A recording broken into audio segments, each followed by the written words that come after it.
Very good morning to everyone. Today in this class we are discussing the one more very important aspect of the auditing is the advantages of audit. What are the merits of auditing is there in the organization, right? If our audit process is going to be undertaken in the business organization, out of this particular process, what are the advantages, what are the merits can be arrived for the enterprises? Those things are going to be discussed in the today's class. So we know that audit is nothing but it is a systematic and an independent examination of the books of account for the stated purposes. That's what we are saying the audit. Already you know when. So audit ಅಂತ ಹೇಳಿದ್ರೆ systematic ಅಥವಾ independent ಆಗಿ ನಮ್ಮ ಸಂಸ್ಥೆಯಲ್ಲಿ ಇರ್ತಾ ಇರುವಂತಹ books ಗಳನ್ನ verification ಮಾಡುವಂತದ್ದು, ಎಕ್ಸಾಮಿನೇಷನ್ ಮಾಡುವಂತದ್ದು ಕೆಲವು ಉದ್ದೇಶಗಳ ಆಧಾರದ ಮೇಲೆ, ಅಂದ್ರೆ ಕೆಲವೊಂದು ನಿರ್ದಿಷ್ಟವಾದಂತಹ ಉದ್ದೇಶಗಳನ್ನ ಇಟ್ಟುಕೊಂಡು ನಮ್ಮ ಸಂಸ್ಥೆಯಲ್ಲಿ ಇರುವಂತಹ ಎಲ್ಲಾ ಬುಕ್ಸ್ ಆಫ್ ಅಕೌಂಟ್ ಗಳನ್ನ ನಾವು ವೆರಿಫಿಕೇಶನ್ ಮಾಡ್ತಾ ಇದ್ರೆ, ಎಕ್ಸಾಮಿನೇಷನ್ ಮಾಡ್ತಾ ಇದ್ರೆ ಅದಕ್ಕೆ ನಾವು ಆಡಿಟಿಂಗ್ ಅಂತ ಹೇಳಿ ಕರೆಯಲಾಗುತ್ತೆ. ಹಾಗಾದ್ರೆ ಈ ಆಡಿಟ್ ಪ್ರೊಸೆಸ್ ನ ಮಾಡುವುದರಿಂದ ಸಂಸ್ಥೆಗೆ ಅಥವಾ ಓನರ್ಗಳಿಗೆ ಆಗುವಂತಹ ಲಾಭಗಳು ಏನಾಗಿರ್ತವೆ ಎಂಬುದನ್ನ ನಾವು ಇವತ್ತಿನ ಕ್ಲಾಸ್ ಅಲ್ಲಿ ನಾವು ಕಲಿತಾ ಇದ್ವಿ. ಆ ಒಂದು ಕಾನ್ಸೆಪ್ಟ್ ಗೆ ಟೈಟಲ್ ಅಂತ ಹೇಳಿ ನಾವು ಕೊಟ್ಟಿರುವಂತದ್ದು advantages of audit. What are the merits of the out of the auditing process towards business organization or towards the owners of the organization? Let us say one by one here. First advantages: audit makes the employees of business enterprises in charge of maintenance of books of accounts and records to be regular, prompt and update in their work. So what they are saying here, if our audit process is going to be undertaken every year by the business organization, that makes the workers of the organization very prompt and very honesty while maintaining the some registers or the books of accounts. That's what the advantages is there. If any defaults are made by the employees of the organization while maintaining the books of accounts or while recording the transaction in the books of account, these all things are going to be found out by the auditor while making the audit process. And based upon that process, based upon his identification, the same thing is to be conveyed by the auditor to the employees of the organization. So that kind of a fear is arises in the minds of the employees here if we make any kind of a default while maintaining the books of account. The same information will be communicated by the auditor to the owner, so the owners will take a charge of the employee. That kind of a fear is arises in the minds of the employees, so that employees of the organization will become honesty and regular, right and prompt while maintaining the books of. ಮೊದಲನೇ advantage audit process ನ ಮಾಡುವುದರ ಮುಖಾಂತರ ಸಂಸ್ಥೆಗೆ ಆಗುವ ಒಂದು advantages ಏನಪ್ಪಾ ಅಂತ ಹೇಳಿದ್ರೆ, ಯಾವಾಗ ಆಡಿಟ್ ಪ್ರೊಸೆಸ್ ನ ಮಾಡ್ತೀವಿ, ಈ ಆಡಿಟ್ ಪ್ರೊಸೆಸ್ ನಿಂದಾಗಿ ಆ ಸಂಸ್ಥೆಯಲ್ಲಿ ಇರುವಂತಹ ಎಂಪ್ಲಾಯಿಗಳ ಈ ಬುಕ್ಸ್ ಆಫ್ ಅಕೌಂಟ್ ಗಳನ್ನ ಮೇಂಟೈನ್ ಮಾಡುವಂತಹ ಸಂದರ್ಭದಲ್ಲಿ ಬಹಳ ಪ್ರಾಂಪ್ಟ್ ಆಗಿ ರೆಗ್ಯುಲರ್ ಆಗಿ ಆ ಬುಕ್ಸ್ ಆಫ್ ಅಕೌಂಟ್ ಗಳನ್ನ ಮೇಂಟೈನ್ ಮಾಡ್ತಾರೆ. ಯಾವುದೇ ರೀತಿಯಾದಂತಹ ನೆಗ್ಲಿಜೆನ್ಸ್ ಅನ್ನ ಮಾಡೋಂಗಿಲ್ಲ. ಯಾಕೆ ಅಂತ ಹೇಳಿದ್ರೆ, ಒಂದು ವೇಳೆ ಎಂಪ್ಲಾಯೀಸ್ ಗಳು ಬುಕ್ಸ್ ಆಫ್ ಅಕೌಂಟ್ ಗಳನ್ನ ಮೇಂಟೈನ್ ಮಾಡೋದ್ರಲ್ಲಿ ಯಾವುದೇ ರೀತಿಯಾದಂತಹ ತಪ್ಪುಗಳನ್ನು ಮಾಡಿದ್ರೆ, ಯಾವುದೇ ರೀತಿಯಾದಂತಹ ಡಿಫಾಲ್ಟ್ಗಳನ್ನು ಮಾಡಿದ್ರೆ ಆಡಿಟ್ ಅನ್ನ ಮಾಡುವಂತಹ ಸಂದರ್ಭದಲ್ಲಿ ಆಡಿಟರ್ಗೆ ಗೊತ್ತಾಗುತ್ತೆ. ಇದೇ ಇನ್ಫಾರ್ಮೇಶನ್ ಅನ್ನ ಆಡಿಟರ್ ಓನರ್ಗೆ ಹೇಳ್ತಾರೆ. ಓನರ್ಗಳಿಗೆ ಹೇಳಿದಾಗ ಆಟೋಮೆಟಿಕಲಿ ಯಾವ ವ್ಯಕ್ತಿಗಳು ತಪ್ಪನ್ನ ಮಾಡಿದರೆ, ಯಾವ ವ್ಯಕ್ತಿಗಳು ನೆಗ್ಲಿಜೆನ್ಸ್ ಅನ್ನ ಮಾಡಿದರೆ ವರ್ಕರ್ಗಳು, ಅವರಿಗೆ ಓನರ್ಸ್ ಗಳು ಚಾರ್ಜ್ ಅನ್ನ ತೆಗೆದುಕೊಳ್ತಾರೆ. ಈ ರೀತಿಯಾದಂತಹ ಭಯ ವರ್ಕರ್ಗಳಲ್ಲಿ ಮೂಡುತ್ತೆ. ಈ ಭಯದಿಂದಾಗಿ ವರ್ಕರ್ಗಳು ತಮ್ಮ ವರ್ಕ್ ಅನ್ನ ಕಂಟಿನ್ಯೂಸ್ ಆಗಿ ಯಾವುದೇ ಒಂದು ನೆಗ್ಲಿಜೆನ್ಸ್ ಇಲ್ಲದೆ ಮಾಡ್ತಾ ಹೋಗ್ತಾರೆ. ಇದು ಯಾವುದರಿಂದ ಆಗತ್ತಪ್ಪ ಅಂದ್ರೆ ರೆಗ್ಯುಲರ್ ಆಡಿಟಿಂಗ್ ಪ್ರೋಸೆಸ್ ಇಂದ ಆಗುತ್ತೆ ಎನ್ನುವುದು. ಸೊ ಅದಕ್ಕೆ ಎಂಪ್ಲಾಯಿಗಳಲ್ಲಿ ಒಂದು ಹಾನೆಸ್ಟಿಯನ್ನು ತರುವುದಾಗಿ, ಎಂಪ್ಲಾಯಿಗಳಲ್ಲಿ ಪ್ರಾಂಪ್ಟ್ನೆಸ್ ನ ತರುವುದಾಗಿ ಈ ಆಡಿಟ್ ಕೆಲಸವನ್ನ ಮಾಡ್ತಾ ಇದೆ ಅಂತ ಹೇಳಿ ಇಲ್ಲಿ ಹೇಳಲಾಗುತ್ತೆ. Second one,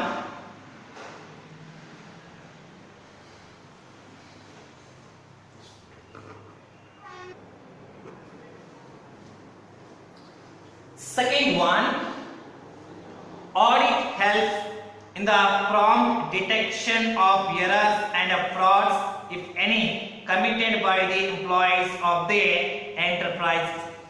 As we know that the prime objectives of the auditing is the verification of books of account, and the secondary objectives of the auditing is the detection and prevention of the errors and frauds. If any kind of errors and frauds are made by the employees of the organization, on that time audit helps the organization to the detection of the errors and frauds are committed by the employees, so that we can make a recorrectness of the books of accounts. Audit ಇಂದ enterprise ಗೆ ಆಗುವಂತಹ ಇನ್ನೊಂದು advantages ಏನಪ್ಪಾ ಅಂತ ಹೇಳಿದ್ರೆ, ಈ account ಗಳನ್ನ maintain ಮಾಡುವಂತಹ ಸಂದರ್ಭದಲ್ಲಿ ಯಾವುದೇ ರೀತಿಯಾದಂತಹ ಎರರ್ಗಳಾಗಿರ್ಬೋದು, ಯಾವುದೇ ರೀತಿಯಾದಂತಹ ಫ್ರಾಡ್ ಗಳನ್ನ ಆ ಕಂಪನಿಯಲ್ಲಿ ಇರ್ತಾ ಇರುವಂತಹ ಎಂಪ್ಲಾಯಿಗಳು ಮಾಡಿದಾಗ ಆ ಎರರ್ಗಳನ್ನ, ಆ ಫ್ರಾಡ್ ಗಳನ್ನ ನಾವು ಡಿಟೆಕ್ಷನ್ ಮಾಡಿ ಮತ್ತೆ ಬುಕ್ಸ್ ಆಫ್ ಅಕೌಂಟ್ ಗಳನ್ನ ಕರೆಕ್ಟ್ ಮಾಡುವಂತಹ ಒಂದು ಕೆಲಸವನ್ನ ಆಡಿಟಿಂಗ್ ಪ್ರೊಸೆಸ್ ಮಾಡ್ತಾ ಇದೆ ಅಂತ ಹೇಳ್ಬೋದು. ಅದಕ್ಕೆ ಸೆಕೆಂಡ್ ಅಡ್ವಾಂಟೇಜಸ್ ಏನಪ್ಪಾ ಅಂದ್ರೆ, ಸಂಸ್ಥೆಯಲ್ಲಿ ಆದಂತಹ ಎರರ್ಸ್ಗಳು, ಸಂಸ್ಥೆಯಲ್ಲಿ ಆದಂತಹ ತಪ್ಪುಗಳನ್ನ ಕಂಡುಹಿಡಿಯಲು ಆಡಿಟಿಂಗ್ ಪ್ರೊಸೆಸ್ ಬಹಳ ಉಪಯುಕ್ತವಾಗಿದೆ ಅಂತ ಹೇಳಲಾಗುತ್ತೆ. Let me C the third one here. Audit helps in the prevention of errors and frauds indirectly. This is also because the knowledge of impending audit exercise, moral fear and checking among the employees of the accounts and the cash department who might otherwise be tempted to commit embezzlement and defalcation. So third advantage is that towards the business enterprises out of the auditing process is the prevention. Prevention of frauds and errors. Whenever the errors and the frauds were committed by the employees of the organization, the frauds may undertake in the organization in the form of the misappropriation of cash, or misappropriation of goods, or even the manipulation of account is also the part of the fraudulent. Whenever these all frauds are happen, so the audit process makes the enterprises to prevent these all frauds and the errors, because auditor is going to employ his all knowledge, his all experience while detecting the errors and fraud, so that the audit process makes the prevention of the errors and frauds which are to be occurred in the future.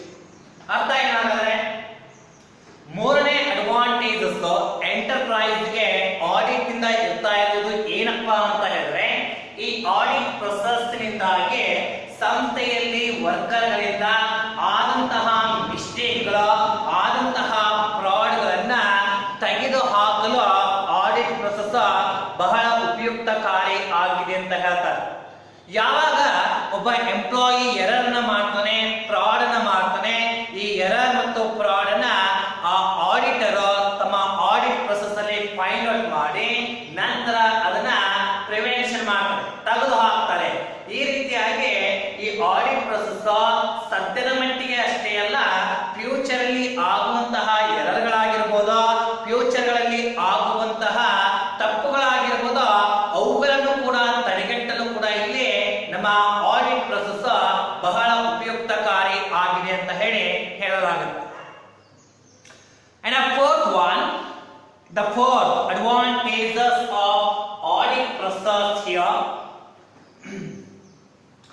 loans and credit facilities can be easily obtained by a business firm on the basis of audited accounts, as the audited accounts are widely regarded as a reliable index of the state of affairs of the firm. What they are saying here in the fourth advantage is, whenever the audit of the books of accounts are going to be made in the organization, the audited records or the statements are approved as the reliable index or reliable data in the various fields. So based upon this audited books of account, if any loan is required in the business organization, just by showing the audited books of account, the business organization can easily get the loan facilities from the various financial institutions. ಅಂದ್ರೆ ಈ ನಾಲ್ಕನೇ advantages ಏನು ಅಂತ ಹೇಳಿದ್ರೆ, ಯಾವಾಗ ತಮ್ಮ ಸಂಸ್ಥೆಯಲ್ಲಿ ಇರ್ತಾ ಇರುವಂತಹ ಎಲ್ಲಾ ಬುಕ್ಸ್ ಆಫ್ ಅಕೌಂಟ್ ಗಳನ್ನ ಒಬ್ಬ ಕ್ವಾಲಿಫೈಡ್ ಆಡಿಟರ್ ಇಂದ ನಾವು ಆಡಿಟ್ ಪ್ರೊಸೆಸ್ ಅನ್ನ ಮಾಡಿ, ಒಂದು ವೇಳೆ ಆಡಿಟ್ ಆದಂತಹ ಅಕೌಂಟ್ಗಳು ಏನಿರ್ತವೆ, ಆಡಿಟ್ ಆದಂತಹ ಸ್ಟೇಟ್ಮೆಂಟ್ ಏನಿರ್ತವೆ, ಅವುಗಳು ರಿಲಯಬಲ್ ಸ್ಟೇಟ್ಮೆಂಟ್ ಗಳಾಗಿರ್ತವೆ, ರಿಲಯಬಲ್ ಇಂಡೆಕ್ಸ್ ಗಳಾಗಿರ್ತವೆ ಅಂತ ಹೇಳ್ತಾರೆ. ಯಾಕೆ ಅಂತಂದ್ರೆ ಈ ಆಡಿಟ್ ಪ್ರೊಸೆಸ್ ನ ಒಬ್ಬ ಇಂಡಿಪೆಂಡೆಂಟ್ ಔಟ್ಸೈಡ್ ಪರ್ಸನ್ ಇಂಪಾರ್ಷಿಯಲಿ ಆತ ಆಡಿಟ್ ಪ್ರೊಸೆಸ್ ಅನ್ನ ಮಾಡಿರ್ತಾನೆ. ಹೀಗಾಗಿ ಆಡಿಟೆಡ್ ಡಾಕ್ಯುಮೆಂಟ್ ಗಳನ್ನ ವೈಡ್ಲಿ ಅಕ್ಸೆಪ್ಟೆಡ್ ಮಾಡ್ತಾರೆ. ಹೀಗಾಗಿ ಇದೇ ಆಡಿಟೆಡ್ ಸ್ಟೇಟ್ಮೆಂಟ್ ಗಳನ್ನ ನಾವು ಬ್ಯಾಂಕ್ ಆಗಿರಬಹುದು ಅಥವಾ ಪ್ರೈವೇಟ್ ಫೈನಾನ್ಷಿಯಲ್ ಇನ್ಸ್ಟಿಟ್ಯೂಷನ್ ಗಳಿಗೆ ನಾವು ತೋರಿಸಿದಾಗ ನಮ್ಮ ಸಂಸ್ಥೆಯಲ್ಲಿ ಆಗ್ತಾ ಇರುವಂತಹ ಬಿಸಿನೆಸ್ ಆಕ್ಟಿವಿಟಿಗಳ ಪ್ರಮಾಣ ಕ್ಲಿಯರ್ ಆಗಿ ಮತ್ತೆ ಯಾವುದೇ ತಪ್ಪುಗಳಿಲ್ಲದೆ, ಹೌದಾ, ಒಂದು ಟ್ರೂ ಬಿಸಿನೆಸ್ ಆಕ್ಟಿವಿಟಿಗಳನ್ನ ನಾವು ಫಿನಾನ್ಷಿಯಲ್ ಇನ್ಸ್ಟಿಟ್ಯೂಷನ್ಗೆ ತೋರಿಸಿ ಅವುಗಳ ಆಧಾರದ ಮೇಲೆ ಸಂಸ್ಥೆಗೆ ಬೇಕಾದಂತಹ ಲೋನ್ ಫೆಸಿಲಿಟಿಗಳನ್ನ ಪಡೆದುಕೊಳ್ಳಲು ನಮಗೆ ಆಡಿಟ್ ಇಲ್ಲಿ ಬಹಳ ಹೆಲ್ಪ್ ಮಾಡುತ್ತೆ ಅಂತ ಹೇಳಲಾಗಿದೆ. Next, fifth one, the liability of the business firm as to income tax, wealth tax, and sales tax, etc. can easily determined on the basis of the audited accounts, as the audited accounts are readily accepted by the tax authority. So as we know that if a business organization running its all activity, it is the liability of the business organization to pay a tax. Various kinds of taxes are borne by the business organization at the end of the year. It may be an income tax, it may be a GST, that's what we are saying is sales tax, VAT and all things, or it may be a property tax.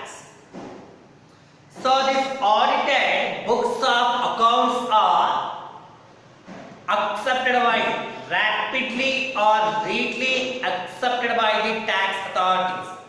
So just based upon the audited statement, the tax authority is going to make a calculation of the what is the tax liabilities of the business organization at the end of the year. Right? ಅಂದ್ರೆ ನಮಗೆಲ್ಲ ಗೊತ್ತಿರುವ ಹಾಗೆ ಒಂದು business ತನ್ನ ಎಲ್ಲಾ ಆಕ್ಟಿವಿಟಿಗಳನ್ನ ಮಾಡ್ತಾ ಹೋದ್ರೆ ಆ ಬಿಸಿನೆಸ್ ಆಕ್ಟಿವಿಟಿಗಳನ್ನ ಮಾಡಿದ ಒಂದು ವರ್ಷದ ಅಂತ್ಯಕ್ಕೆ ನಮ್ಮ ಬಿಸಿನೆಸ್ ಆರ್ಗನೈಸೇಷನ್ ಟ್ಯಾಕ್ಸ್ ಅನ್ನ ತುಂಬಬೇಕಾಗುತ್ತೆ. ಈ ಟ್ಯಾಕ್ಸ್ ಅನ್ನ ಕ್ಯಾಲ್ಕುಲೇಷನ್ ಮಾಡಬೇಕಾದ್ರೆ ನಮ್ಮ ಬುಕ್ಸ್ ಆಫ್ ಅಕೌಂಟ್ಗಳು ಬಹಳ ಕ್ಲಿಯರ್ ಆಗಿ ಅಥೆಂಟಿಕ್ ಆಗಿ ಇರಬೇಕು.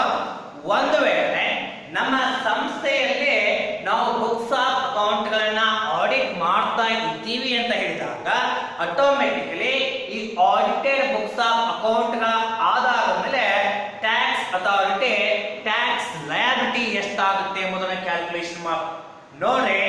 ಆಡಿಟೆಡ್ ಬುಕ್ಸ್ ಆಫ್ ಅಕೌಂಟ್ಗಳ ಮಹತ್ವ ಎಷ್ಟಿದೆ ಇಲ್ಲಿ.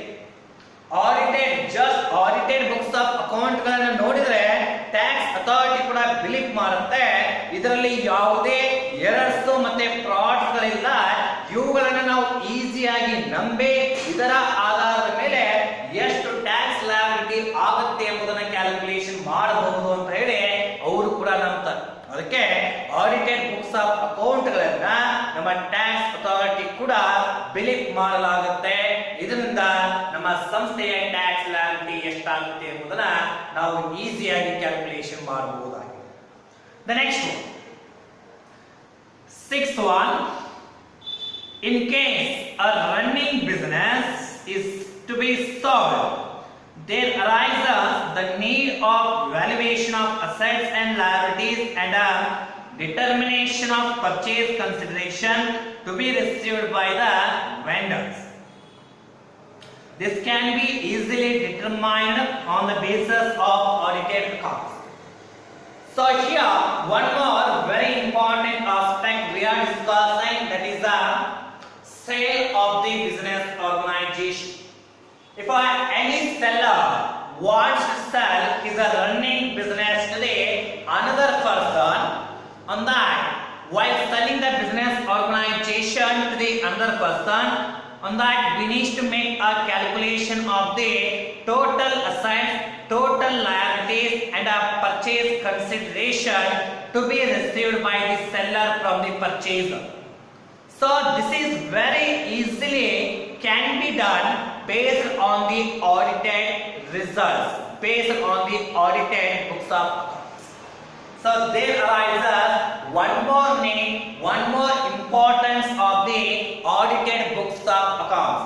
ನಮಗೆಲ್ಲ ಗೊತ್ತಿರುವ ಹಾಗೆ ಯಾವಾಗ ಒಬ್ಬ ಬಿಸಿನೆಸ್ ಮ್ಯಾನ್ ಒಂದಷ್ಟು ಕಾರಣಗಳಿಂದ ತನ್ನ ರನ್ನಿಂಗ್ ಬಿಸಿನೆಸ್ ಅನ್ನ ಇನ್ನೊಬ್ಬ ವ್ಯಕ್ತಿಗೆ ಮಾರಾಟ ಮಾಡಲು ಬಯಸುತ್ತಾನೋ ಅಂತಹ ಸಂದರ್ಭದಲ್ಲಿ ಆ ವ್ಯಕ್ತಿ ಆ ಸಂಸ್ಥೆಯಲ್ಲಿ ಇರ್ತಾ ಇರುವಂತಹ ಟೋಟಲ್ ಅಸೆಟ್ ಗಳನ್ನ ಕ್ಯಾಲ್ಕುಲೇಷನ್ ಮಾಡಬೇಕಾಗುತ್ತೆ, ಟೋಟಲ್ ಲಯಬಿಲಿಟೀಸ್ ಗಳನ್ನ ಕ್ಯಾಲ್ಕುಲೇಷನ್ ಮಾಡಲಾಗುತ್ತೆ, ಮತ್ತೆ ಸೆಲ್ ಮಾಡುವಾಗ ಪರ್ಚೇಸ್ ಕನ್ಸಿಡರೇಷನ್ ಎಷ್ಟು ನಾವು ರಿಸೀವ್ ಮಾಡ್ಕೋಬೇಕು ಅಂತ ಹೇಳಿ ಕ್ಯಾಲ್ಕುಲೇಷನ್ ಮಾಡಲಾಗುತ್ತೆ.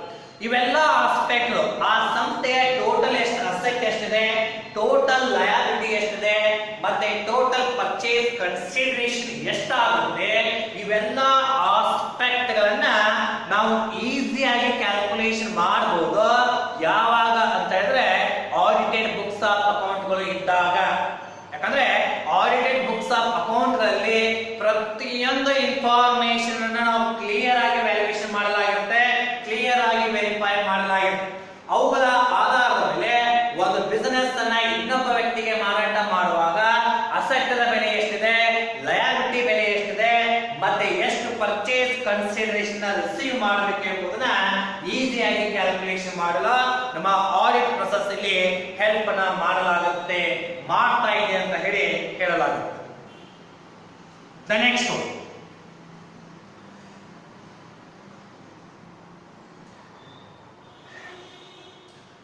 in case of loss or damages to a business property on account of fire,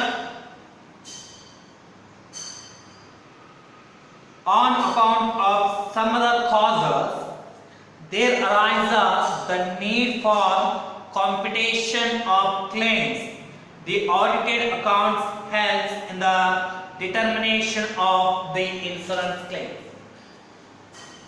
So one more, the advantages of the auditing process. This auditing process helps is there now to the insurance company. As we know that the insurance process, the insurance act is going to be made by the business organization or it's a asset and or it's a goods. Whenever the damages are incurred to the properties of the organization, then it's a liability and a responsibility of the insurance authority to make an insurance claim for the damages of the property which is insured. Right? On that, so based upon the audited books of account, the insurance organization is going to make an insurance claim to the business organization. ಅರ್ಥ ಏನು ಹಾಗಾದ್ರೆ? ನಾವೆಲ್ಲ insurance ವಿಮೆಯ ಪಾಲಿಸಿಯನ್ನು ನೋಡಿದ್ವಿ. Business ಅಲ್ಲಿ ಕೂಡ ನಾವು ಇನ್ಶೂರೆನ್ಸ್ ಅನ್ನು ಮಾಡ್ತೀವಿ. ಅದ ಕಂಪನಿಯಲ್ಲಿ ಅಥವಾ ಬಿಸಿನೆಸ್ ಅಲ್ಲಿ ಇರ್ತಾ ಇರುವಂತ ಅಸೆಟ್ ಗಳನ್ನ ಇನ್ಶೂರೆನ್ಸ್ ಮಾಡಿಸಬಹುದು, ಹೌದಾ? ಅಥವಾ ಪ್ರಾಪರ್ಟಿಗಳನ್ನ ನಾವು ಅಲ್ಲಿ ಇನ್ಶೂರೆನ್ಸ್ ಮಾಡಿಸಬಹುದು, ಗೂಡ್ಸ್ ಅನ್ನ ಇನ್ಶೂರೆನ್ಸ್ ಮಾಡಿಸಬಹುದು. ಯಾವಾಗ ಫೈರಿಂದಾಗ್ಲಿ ಅಥವಾ ಇನ್ಯಾವುದೋ ಕಾರಣಗಳಿಂದ ನಮ್ಮ ಸಂಸ್ಥೆಯಲ್ಲಿ ಇರ್ತಾ ಇರುವಂತಹ ಪ್ರಾಪರ್ಟಿಗಳಿಗೆ ಅಸೆಟ್ಗಳಿಗೆ ಒಂದು ಅದು ಡ್ಯಾಮೇಜ್ ಆದಾಗ, ಕಾಸಸ್ ಉಂಟಾದಾಗ ಅವಾಗ ಇನ್ಶೂರೆನ್ಸ್ ಅಥಾರಿಟಿ ಕಂಪನಿಯ ಪ್ರಾಪರ್ಟಿಗೆ ಎಷ್ಟು ಲಾಸ್ ಆಗಿದೆ ಅಷ್ಟು ಲಾಸ್ ಅನ್ನ ವ್ಯಾಲ್ಯೂಯೇಷನ್ ಮಾಡಿ ಇನ್ಶೂರೆನ್ಸ್ ಕ್ಲೇಮ್ ಅನ್ನು ಮಾಡ್ತಾರೆ. ಇದೆಲ್ಲ ಗೊತ್ತಿರುವಂತ ವಿಚಾರ, ಹೌದಾ? ಹಾಗಾದ್ರೆ ಇನ್ಶೂರೆನ್ಸ್ ಕಂಪನಿ ಆ ಪ್ರಾಪರ್ಟಿಗೆ ಎಷ್ಟು ಡ್ಯಾಮೇಜ್ ಆಗಿದೆ ಮತ್ತೆ ಎಷ್ಟು ಇನ್ಶೂರೆನ್ಸ್ ಕ್ಲೇಮ್ ಅನ್ನ ಮಾಡಬೇಕು ಅಂತ ಹೇಳಿ ಫೈಂಡ್ ಔಟ್ ಮಾಡಬೇಕಾದ್ರೆ ಅಲ್ಲಿ ಅವರಿಗೆ ಹೆಲ್ಪ್ ಆಗುವಂತಹ ಡಾಕ್ಯುಮೆಂಟ್ಗಳು ಯಾವುದಪ್ಪ ಅಂದ್ರೆ ಆಡಿಟೆಡ್ ಡಾಕ್ಯುಮೆಂಟ್ಗಳೇ. ಈ ಆಡಿಟೆಡ್ ಬುಕ್ಸ್ ಆಫ್ ಅಕೌಂಟ್ಗಳ ಆಧಾರದ ಮೇಲೆ ಇನ್ಶೂರೆನ್ಸ್ ಕಂಪನಿ ಕೂಡ ಡಿಲೀಟ್ ಮಾಡಿ ಅದರ ಒಂದು ಡ್ಯಾಮೇಜ್ ಎಷ್ಟಾಗುತ್ತೆ ಮತ್ತೆ ಪರಿಹಾರವನ್ನ ಎಷ್ಟು ಕೊಡಬೇಕು ಎಂಬುದು ಇಲ್ಲಿ ಸಂಸ್ಥೆ ಇಲ್ಲಿ ನಮ್ಮ ಇನ್ಶೂರೆನ್ಸ್ ಸಂಸ್ಥೆ ಕ್ಯಾಲ್ಕುಲೇಷನ್ ಮಾಡ್ತಾರೆ. ಇದರಿಂದ ನಮಗೆ ಅರ್ಥ ಆಗ್ತಾ ಇದೆ ಆಡಿಟೆಡ್ ಬುಕ್ಸ್ ಆಫ್ ಅಕೌಂಟ್ಸ್ ಮಹತ್ವ ಎಷ್ಟಿದೆ, ಅವುಗಳಿಂದ ಆಗುವಂತಹ ಅಡ್ವಾಂಟೇಜಸ್ ಗಳು ಎಷ್ಟಿವೆ ಎಂಬುದು ಕ್ಲಿಯರ್ ಆಗಿ ತಿಳಿದು ಬರ್ತಾ ಇದೆ. Next one, audited accounts and our statements provides a mutual satisfactory basis for the solution of disputes as to the higher wages, bonus payments to the firms, employees and such other matters. As we know that the disputes are very common in the business organizations in between the employees and the employers of the organization. This dispute is arises because of this matter, because of the higher wages, because of making a higher salary, or because of the declaration of bonus. Whenever the organization is not going to make a hike of salary, whenever the organization is not going to increase the wages of the employees or not to provide the bonus to the workers, then the workers of the organization will make a dispute with the management regarding this all matter. So then the audited books of accounts are to be used as an evidence to resolve the dispute which arises in between the employees and the employer. Because the audited books of accounts shows a true and fair result. Based upon that, the employees of the organization realize themselves whether to ask a hike in the salary, hike in the wages, or to ask a bonus or not. They are going to decide themselves. What they are saying here, ಅಂದ್ರೆ ಇನ್ನೊಂದು ಈ point ಹೇಳ್ತಾ ಇದ್ದಾರೆ, ವರ್ಕರ್ಗಳು ಮತ್ತೆ ಸಂಸ್ಥೆಗಳ ಮಧ್ಯೆ ಏನೋ ಒಂದಷ್ಟು ಡಿಸ್ಪ್ಯೂಟ್ಗಳು ಅಥವಾ ಕಲಹಗಳು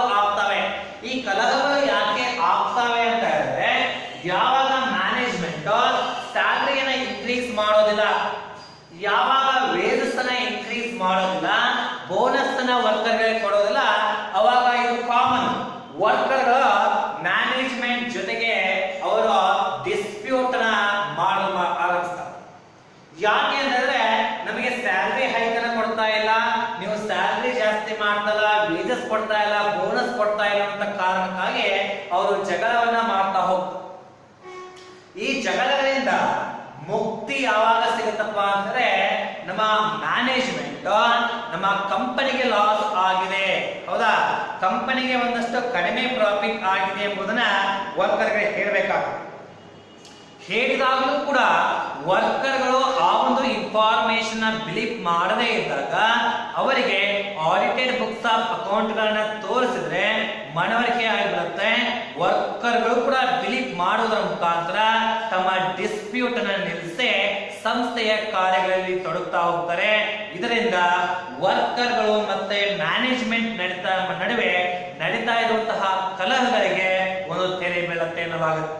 ಈ ತೆರೆ ಬೀಳಬೇಕು ಅಂದ್ರೆ ಅಲ್ಲಿ ತೋರಿಸುವಂತಹ ಎವಿಡೆನ್ಸ್ಗಳು ಯಾವ್ದಾಗಿರುತ್ತೆ, ನಮ್ಮ ಆಡಿಟೆಡ್ ಬುಕ್ಸ್ ಆಫ್ ಅಕೌಂಟ್ಗಳೇ ಆಗಿರುತ್ತೆ ಅಂತ ಹೇಳಿ ಹೇಳ್ತಾ ಇದ್ದಾರೆ. So next one,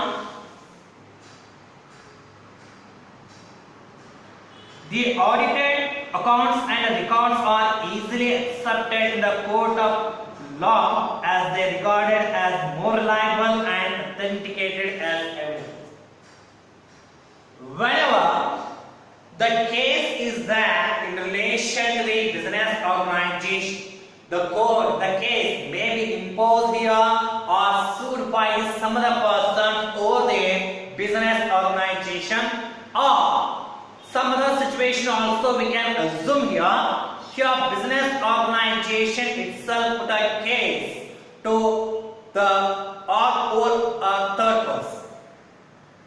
So on that, the evidence is very much essential in the court of law.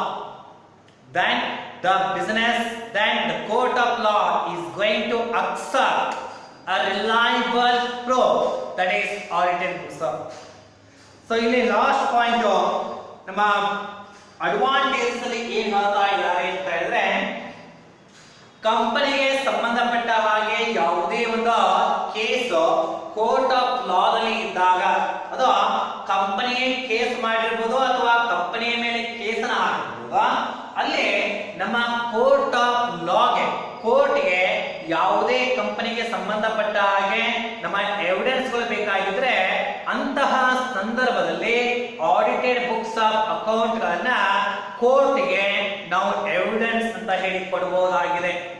ಈ ಒಂದು audited books of accounts are also serves as on evidence in the court of law, ಹೌದಾ, evidence ಆಗಿ ಕೊಡೋ ಕೆಲಸವನ್ನ ಮಾಡ್ತಾ ಇವೆ ಎನ್ನುವುದು. So these are the some advantages are there towards the business organization out of the auditing process. ಇವೆಲ್ಲ ನಾವು ಇದುವರೆಗೂ ಏನ್ ಡಿಸ್ಕಷನ್ ಮಾಡಿದ್ವಿ ಅವೆಲ್ಲ ಅಡ್ವಾಂಟೇಜಸ್ ಬಿಸಿನೆಸ್ ಆರ್ಗನೈಸೇಷನ್ ಗೆ. ಆಡಿಟ್ ಮಾಡೋದ್ರಿಂದ ಬಿಸಿನೆಸ್ ಗೆ ಯಾವ ರೀತಿಯಾದಂತಹ ಅಡ್ವಾಂಟೇಜಸ್ ಗಳು ಆಗ್ತವೆ ಎಂಬುದನ್ನ ನಾವು ಡಿಸ್ಕಷನ್ ಮಾಡಿದ್ವಿ. Let me discuss some more points. What are the advantages of audit is that towards owners of the business organization. First, in case of sole trading concern where audit is not compulsory, audit assures that all the transactions have been duly accounted for and there are no errors or frauds. So ಮೊದಲನೇ point, owners ಗೆ ನೋಡಿದ್ರೆ owners ಗೆ ಯಾವ ರೀತಿಯಾದಂತಹ ಲಾಭ audit ಇಂದ ಆಗ್ತಾ ಇದೆ ಅಂತಂದ್ರೆ, in case of sole trading concern as we know the auditing is not at all compulsory, but still the owners of the sole trading concerns are making a auditing of their transactions or the books of account. On that the owners of the sole trading concerns are going to get a clear picture, and also they are going to get information there are no errors and frauds in the business organization. ಮೊದಲನೇ point, ಇಲ್ಲಿ owner ಗೆ ಯಾವ ರೀತಿಯಂತಹ ಲಾಭ ಆಗ್ತಾ ಇದೆ ಅಂತ ಹೇಳಿದ್ರೆ, ಸೋಲ್ ಟ್ರೇಡಿಂಗ್ ಕನ್ಸರ್ನ್ ತೆಗೆದುಕೊಂಡಾಗ ಆಡಿಟ್ ಮಾಡಿಸುವಂತಹ ಪ್ರೊಸೆಸ್ ಕಂಪಲ್ಸರಿ ಆಗಿಲ್ಲ. ಆದ್ರೂ ಕೂಡ ನಮ್ಮ ಸೋಲ್ ಟ್ರೇಡಿಂಗ್ ಓನರ್ಸ್ ಗಳು ತಮ್ಮ ಬುಕ್ಸ್ ಆಫ್ ಅಕೌಂಟ್ ಗಳನ್ನ ಆಡಿಟ್ ಮಾಡಿದರೆ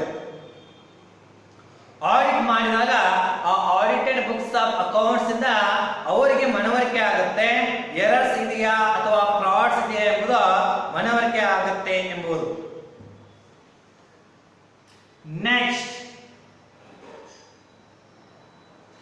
in case of the joint stock company for which the audit is compulsory, the audit assures the owners, shareholders that the affairs of the companies are run smoothly and their investment is safe.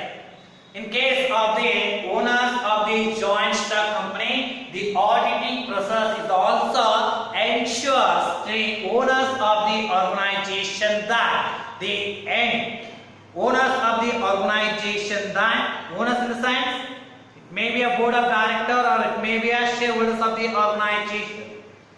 The auditing process is the undertaking in the organization called company. The audit is going to ensure there are no frauds, there are no mistakes in the organization, and the investment of the shareholders is very safe. ಒಂದು ವೇಳೆ ನಾವು joint stock ಕಂಪನಿಗಳಲ್ಲಿ ನಾವು audit process ಅನ್ನು ನೋಡೋದಾದ್ರೆ ಈ joint stock ಕಂಪನಿಗಳಲ್ಲಿ audit process compulsory ಆಗಿರುತ್ತೆ, ಕಂಪಲ್ಸರಿ. ಸೊ ಈ ಜಾಯಿಂಟ್ ಸ್ಟಾಕ್ ಕಂಪನಿಗಳಲ್ಲಿ ಆಡಿಟ್ ಪ್ರೊಸೆಸ್ ಅನ್ನ ಮಾಡೋದ್ರಿಂದ ಯಾವ ರೀತಿಯಂತಹ ಲಾಭ ಓನರ್ಗೆ ಆಗ್ತಾ ಇದೆ? ಓನರ್ ಅಂದ್ರೆ ಶೇರ್ ಹೋಲ್ಡರ್ ಆಗಿರ್ಬೋದು, ಬೋರ್ಡ್ ಆಫ್ ಡೈರೆಕ್ಟರ್ ಆಗಿರ್ಬೋದು. ಈ ಶೇರ್ ಹೋಲ್ಡರ್ಗಳು, ಬೋರ್ಡ್ ಆಫ್ ಡೈರೆಕ್ಟರ್ಗಳು ಏನ್ ಮಾಡ್ತಾರೆ, ತಮ್ಮ ಸಂಸ್ಥೆಯಲ್ಲಿ ಯಾವುದೇ ಎರರ್ಗಳಾಗ್ತಾ ಇಲ್ಲ, ಫ್ರಾಡ್ಗಳಾಗ್ತಾ ಇಲ್ಲ, ಮತ್ತೆ ತಾವು ಮಾಡಿರುವಂತಹ ಇನ್ವೆಸ್ಟ್ಮೆಂಟ್ ಸೇಫ್ ಆಗಿದೆ ಅಂತ ಹೇಳಿ ಒಂದು ಅಶ್ಯೂರೆನ್ಸ್ ಗೊತ್ತಾಗುತ್ತೆ ಅವರಿಗೆ. ಈ ರೀತಿಯಾದಂತಹ ಅಶ್ಯೂರೆನ್ಸ್ ಓನರ್ಗೆ ಸಿಗ್ತಾ ಇದೆ ಅಂತಂದ್ರೆ ಆ ಅಶ್ಯೂರೆನ್ಸ್ ಅನ್ನ ಯಾವಾಗ ಕೊಡ್ತಾ ಇದೆ? ಆಡಿಟ್ ಪ್ರೊಸೆಸ್ ಕೊಡ್ತಾ ಇದೆ ಅನ್ನುವುದು. So these are the some advantages of the towards the owners of the organization. So this is what, and the last one, advantages to the others. What are the advantages of audit is there towards the others? Others in the sense other authorities. ಇಲ್ಲಿ first one insurance ಅಥಾರಿಟಿಗೆ help ಇದೆ, ನಾವು already ನೋಡಿದ್ದೀವಿ. ಯಾಕಂದ್ರೆ ಯಾವುದೇ ಡ್ಯಾಮೇಜ್ಗಳು ಆದಾಗ, ಯಾವುದೇ ಪ್ರಾಪರ್ಟಿಗಳು damage ಆದಾಗ ಈ ಆಡಿಟೆಡ್ ಬುಕ್ಸ್ ಆಫ್ ಅಕೌಂಟ್ ಗಳನ್ನ ನೋಡಿ ಅವರು ಇನ್ಶೂರೆನ್ಸ್ ಕ್ಲೇಮ್ ನ ಮಾಡ್ತಾರೆ, right? The advantages of audit towards the insurance authority is that based upon the audited books of account, the insurance authority is going to make a calculation of the insurance claims to the business organization. That is the use of audited books of accounts towards the authority called insurance.